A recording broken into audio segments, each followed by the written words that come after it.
Fala pessoal, eu sou o Diego do canal Mangás e Mais e hoje eu vou mostrar para vocês o mais novo argumento do pessoal que defende a Lei Cortês, que defende a lei do preço fixo. Agora é tudo uma questão de liberdade. É isso mesmo que você ouviu, agora tem até uma frase de efeito. Pela liberdade, pelos livros e pelas livrarias. É uma coisa de maluco, eu vou explicar para vocês direitinho essa história. E fiquem até o final, porque o final com certeza será a melhor parte deste vídeo. A explicação para todo o contexto deste artigo aqui que saiu na Publish News. Então esse artigo saiu ontem, no dia 29 de novembro. Foi escrito pelo meu xará, o Diego Drummond. E no subtítulo aqui diz que ele fez uma analogia para falar sobre oferta e demanda e sobre a Lei Cortês. Vocês entenderão como que o Diegão aqui, ele utilizou a mesma prática que ele criticou a Amazon de fazer com nós, leitores. É sensacional. Ele começa aqui dizendo que o livro e liberdade deveriam ser a mesma coisa, etc e tal. E diz já que a oferta de livros deve ser livre. Olha só. Esta é uma verdade, vocês vão entender por que ele falou isso. A oferta de livros deve ser livre, a demanda também. O conteúdo, sem dúvida, só será de qualidade se produzido isento de sombra censora, escrito sem medo de pensar. Livros são e devem permanecer sempre livres de todos os aspectos, inclusive nos preços. Olha essa frase final, inclusive nos preços. O Diegão aqui usou uma grande verdade que provavelmente a grande maioria das pessoas concordará. E o que ele fez aqui foi jogar uma isca na água pro pessoal desavisado ir lá e morder. Bom, esse cara falou uma coisa que é verdade, eu concordo com ele logo no início deste artigo aqui, dessa opinião que ele emitiu. Então, muito provavelmente, a pessoa desavisada que continuará lendo vai comprar também o restante das ideias dele. Muito esperto esse Diegão, hein? E ele continua dizendo... assim como é feito com a maioria dos produtos confeccionados sob livre iniciativa, quem deve calcular e estabelecer o preço de venda de um livro é a empresa que o oferta ao mercado, no nosso caso, a editora. Tudo bem, a editora ela estabelece esse preço não para o consumidor final, mas para o revendedor, que é quem compra dela. Quando a Panini, por exemplo, coloca preço sugerido, né, o preço de capa R$ 39,90, significa que esta é uma sugestão de preço para o consumidor final, mas isso não está relacionado com o preço que as livrarias pagam para a Panini. E continuando aqui o artigo, ele diz que como a prática insiste em interferir nas teorias, o mercado editorial apresenta um calcanhar de Aquiles que desafia o pensamento econômico. Olha só qual que é o problema na visão dele. Longe do senso comum que acredita que a digitalização do mundo... você acha que a digitalização não interferiu nas livrarias? Pede para os mais antigos que trabalharam na editora Abril, ou mesmo para o pessoal mais velho que consumia, como que esta digitalização, como que o acesso à informação em tempo real via internet interferiu no mercado editorial brasileiro. Aí ele dá um outro exemplo aqui, os baixos índices de leitura. Isso aqui também é muito preocupante e ele deveria se preocupar com isso muito mais do que com a digitalização, porque se as pessoas não gostam de ler, se as pessoas deixam de ler, elas não vão consumir o produto, seja ele físico ou digital. E ele coloca aqui que o ponto mais fraco hoje é a forma com que os varejistas generalistas, ou seja, aquelas grandes redes que vendem de tudo, sufocam os pontos de venda especializados, ou seja, no caso aqui, as livrarias. Vocês vão entender o porquê deste ponto de vista do Diego Drummond. Segundo ele, o livro é usado como isca de baixo investimento para pesca e cativação de clientes, ou seja, essas grandes varejistas generalistas, ou seja, aqueles sites que você encontra que vendem de tudo, utilizam os livros como um chamariz para a pessoa criar uma conta no site, efetuar uma compra, se tornar cliente e aí sim venderem para esse cliente outros produtos com uma margem de lucro maior. Esta aqui é a visão do Diego, eu estou apenas explicando o que ele escreveu aqui neste artigo. E aí ele começa a fazer uma analogia, né? A minhoca parece suculenta, ou seja, na visão dele aqui, no argumento dele, a Amazon e as outras grandes varejistas generalistas, não as livrarias, estariam pescando os leitores. É a mesma coisa que o Diego faz nesse artigo. Ele começa com uma verdade e depois vai apresentando um monte de argumentos falhos. E como a pessoa leu no começo aquela verdade e concordou com ele, a tendência é que elas passem o restante do artigo quando fazem a leitura concordando também. Então, a minhoca parece suculenta, você é livre para escolher, um forte desconto parece aparece naquele livro novo, você já decidiu, etc e tal.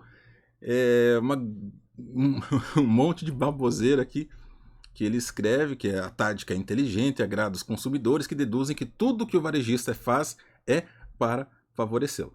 Cara, quem aqui acredita que uma Amazon ou qualquer um desses sites que existe por aí que oferecem diversos produtos estão aqui para favorecer a gente? Claro que não, eles estão para ganhar dinheiro. Simples assim. É assim que se dá a relação entre compradores e vendedores. O pessoal lá tem um produto, eu tenho dinheiro, eu quero comprar aquele produto, eu encontro os melhores vendedores, ou aquele que me dá as melhores condições, e aí eu faço a aquisição daquele produto. Isso é algo que já foi explicado há muitos séculos. E ele diz que isso não é legal, os descontos são livres, mas que essa tática tem um efeito colateral sério na visão dele. E aí ele diz que as livrarias elas não conseguem concorrer na venda de livros com esses grandes varejistas generalistas, porque eles conseguem oferecer grandes descontos e as livrarias, né, não conseguem de fato concorrer com esses preços. E que com isso eles marcarão um encontro com a banca de advogados que organizam as recuperações judiciais. A Saraiva teve isso, e inclusive o problema da Saraiva não foi a concorrência por causa de livros, tá? O problema da Saraiva foi outro, assim como o da Americanas foi outro. Cada vez que uma livraria fecha ou é reduzida, alguém deixa de descobrir um livro e isso é sempre uma perda para toda a sociedade. Isso aqui é uma grande falácia. Não faz sentido nenhum. Aqui na minha cidade não existem livrarias há décadas. Na verdade, nunca existiu uma livraria propriamente dita. O que teve aqui era banca e papelaria que vendia algumas revistinhas. Nada mais do que isso. E, na visão aqui do Diego, eu não conheceria, não descobriria livros. Bom, a internet está aí para isso. Quem que depende hoje de uma livraria para conhecer uma obra? Tudo bem, você pode entrar numa livraria e ver algo que você não viu antes. Isso é perfeitamente normal. Mas não é porque existe uma livraria no seu bairro que você vai conhecer de fato algo novo para ler. A menos que a pessoa viva em uma caverna e não faça utilização de nenhuma rede social, que não tenha nem internet em casa. E aí ele fala das virtudes da livraria, né? Porque que é bom você comprar em uma livraria física, aquela velha conversa de livraria de bairro, mas que de bairro eles esquecem de dizer que é o bairro nobre da cidade. E aí aqueles velhos argumentos, né? Ah, no Japão, na Espanha, na Argentina, na Itália, na França, em Portugal funcionou. E aí ele diz, olha só, é uma fórmula sofisticada e que deu conta de equalizar o mercado, evitando distorções artificiais, sem ferir a liberdade de preço. Mentira! Mentira, tá? Essas leis que ele citou aqui, principalmente na França, elas ferem sim a liberdade de preços. E a livre iniciativa, rejeitando regulação. Cara, que absurdo o que eu acabei de ler aqui agora. É uma solução já antiga, alguns países aplicam com sucesso, ele só esquece de dizer que essas leis foram criadas antes da popularização da internet, tá?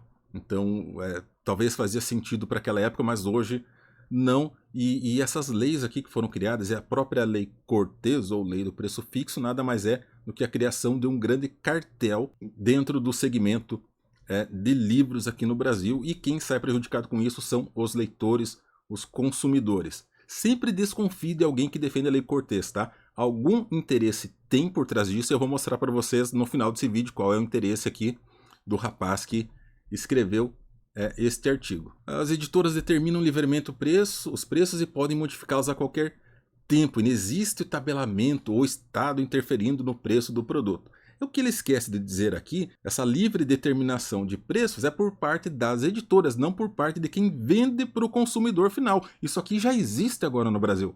As editoras são livres para colocar o preço que elas quiserem.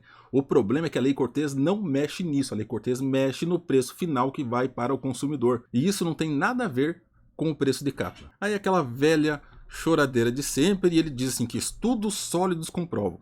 Aquela regrinha de sempre.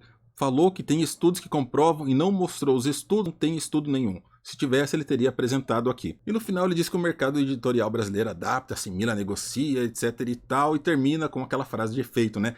Viva o livro, viva a liberdade, viva a livraria. Meu Deus do céu, agora o ideal é ser a liberdade, a livre concorrência está sendo cooptado por esse pessoal que quer intervenção estatal na venda de livros. Eu andei pesquisando, claro, né, quem é o Diego Drummond, etc e tal, e encontrei aqui o perfil dele profissional, tá? Olhei aqui todos os trabalhos que ele teve e o mais recente que ele tem aqui, ele é diretor de desenvolvimento de parcerias da Drummond Livraria, ou seja, ele trabalha para uma livraria, mas não é uma livraria qualquer, tá? Normalmente quando a gente fala assim, é uma livraria, você pensa que é uma livraria de bairrozinho, mais simples e tal, não. A Drummond Livraria é coisa chique, tá? Se dá uma pesquisadinha aí no Google, veja as imagens, é coisa top de linha, eu não sei nem se eu consigo entrar lá. Eu acho que não tenho condições nem de passar pela porta dessa livraria. Tem uma quantidade significativa de funcionários. E vi que tem um site também. Então eu entrei nesse site, né? Até pensei, vou boicotar essa livraria, mas não. Vou ajudar. Mudei de ideia, pensei, vou ajudar. Fiz uma pesquisa aqui rápida, né? Alguns materiais que eu tenho interesse. Então procurei por Ataque dos Titãs. E para minha surpresa, tudo esgotado. Então, só para mostrar para vocês aqui. Ataque dos Titãs, volume 1, 2 em 1. Aparece como esgotado, vocês podem ver aqui em cima. Aí tudo bem, faz algum tempo, né, que lançou, é normal, pode ter esgotado mesmo. O problema é que eu fui pro volume 2, pro volume 3, volume 4, até o volume 10 e está tudo esgotado. Aparece até pré-venda aqui do volume 13 e consta como esgotado e é isso mesmo, né, porque está em pré-venda. Aí fui no link de produtos em promoção e não há nada em promoção aqui, não há nada. Aí fica difícil, né? Fica difícil dar uma mão pro pessoal. O pessoal não dá nem um descontinho, nem 10%, é complicado. Mas pelo menos o frete eles devem oferecer, né? Aí fui procurar aqui nas informações frete e prazo de entrega e não tem nada de frete grátis, só diz que o custo frete é de acordo com o endereço de entrega. Então eu prefiro ficar pagando o meu Prime da Amazon, né, R$ 9,90 por mês, alguma coisa assim, e eu posso fazer quantas compras eu quiser e pagar frete nenhum. Ainda ganho acesso a um streaming bem interessante, que tem alguns filmes que eu gosto de fato, algumas séries que eu acompanho, além de poder dar um subzinho lá na roxinha para aquele influenciador que eu curto. Enfim, é difícil, esse pessoal está perdendo a guerra da informação. Eles já perceberam que nas redes sociais as interações, na sua grande maioria, são contra a aprovação da Lei Cortez. Eu sei que isso não interfere muito na hora do pessoal votar lá no Senado, votar lá na Câmara, mas quando o público não compra a ideia, existe aí uma chance de serem criados grupos, bolhas, que decidam não comprar de quem apoiou a aprovação da Lei Cortez. Inclusive, eu sou uma dessas pessoas. Se essa lei for aprovada, obviamente eu não comprarei das lojas que apoiaram esta iniciativa. Talvez por isso muitas tenham ficado ainda na surdinha, não tenham emitido opinião sobre esse assunto. E lembrem-se, sempre que alguém defender essa Lei Cortez, vão atrás para ver qual é o interesse. Eu não tenho rabo preso com ninguém, eu não tenho parceria com editora alguma, todos os mangás, todos os quadrinhos que eu compro é com o meu dinheiro. E para o pessoal que usa como argumento o meu link de afiliado da Amazon, muito obrigado, vocês me lembraram de fazer essa propaganda, essa promoção. Eu normalmente esqueço, tá? Vocês podem pegar os últimos vídeos aí, eu acabei esquecendo de dizer. Tem um link de afiliado da Amazon aqui para o canal, se você for fazer as suas compras na Amazon, compre pelo link que está na descrição desse vídeo, assim você ajuda aqui o canal a ganhar mais haters. E o vídeo de hoje é esse. Se você me acompanhou até o final, meu muitíssimo obrigado. Eu sou o Diego do canal Mangás e Mais. Até mais.